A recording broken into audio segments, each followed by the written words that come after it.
Nightingale Evergreen is part of the Nightingale Village in Brunswick, located on Wurundjeri Country in Melbourne's inner north. This vibrant multicultural neighbourhood was shaped by numerous waves of migration and is one of Melbourne's oldest suburbs. Once a centre for manufacture and industry, it's now known for its lively creative scene, which attracts its key demographic of 25 to 34-year-olds. Here, public and active transport like trains, walking and cycling are widely adopted.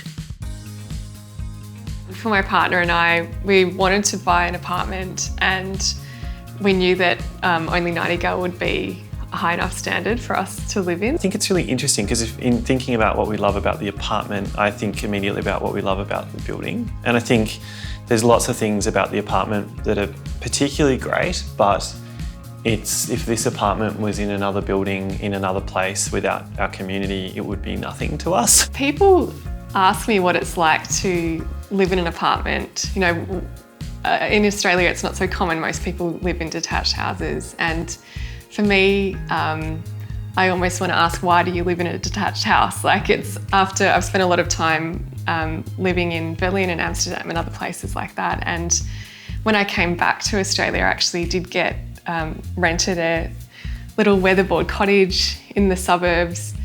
And I was so excited that first night to go out and put my feet on the grass and, be in the backyard and hear the trees. But then after a few weeks, I felt like I was so far away from all of my friends. It was a 15-minute walk to get to the shop. Since then, I've lived in a number of apartments in Melbourne, and I couldn't think of any other way because it's so warm, we've got hydronic heating, you don't have a garden to maintain, but we've got a park outside and we've got a beautiful balcony. It's very secure and, that you have friends around you, and also that you can easily walk to the shops and you have all of those things close to public transport, close to the great bike path. So I think there's so many benefits to living more densely. And I think a lot of Australians are starting to realise that, and there's certainly been a shift in terms of how people are seeing apartment living. Having grown up in a very remote location, I think for me, there is no in-between, living dense or living remote. For me, the suburbs is just an extraordinary compromise of something in between that offers neither. And so I think I've always had a personal bias to, I'm either going to be really remote, properly remote in the bush, or I'm going to be in the city. So the density is what comes with that. And what density means for me on a day-to-day basis is cups of tea at 9:30 p.m. without planning. It's spontaneity of social life. I don't have to plan to catch up with friends. Friends with kids can put their kids to bed and we can go and hang out with them with no plans. So I have a life that is less regimented because I don't have to organise every social interaction. I think that's been something that I probably didn't understand before moving here, but has been really extraordinary. I love the sense of community. I love that on a weeknight I can message my friend and say, do you want a tea? And they're like, sure. And so it's just that those spontaneous catch-ups. Having that community, having those easy friendships and being able to do things spontaneously is just such a joy. Evergreen is part of the Nightingale Village. This precinct of 6 architect-designed buildings follows Nightingale Housing principles to support social, environmental and financial sustainability. I think something that I love in this precinct is that they chopped the buildings up into smaller sizes. Any other developer, even really well-intentioned ones, would have done one building north, one building south, one front door, 15 apartments per level, and said, great, that's fine. By chopping it into these smaller buildings, which cost more, which was harder, more complicated, it created buildings of a scale that gave many front doors to the street. The reason why Duckett Street feels exquisite is the number of front doors and the degree of ownership and control that the residents feel over their front door. There's something special about everyone in this building, everyone in this neighbourhood has kind of opted in to wanting to be a bit more connected to the neighbours and wanting to live in a sustainable village.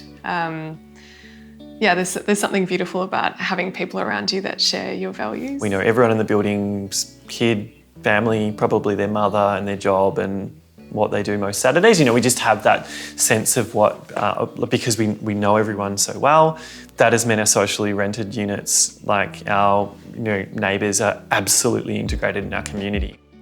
The village site was previously a collection of low-rise 70s brick warehouses on 12 individual titles.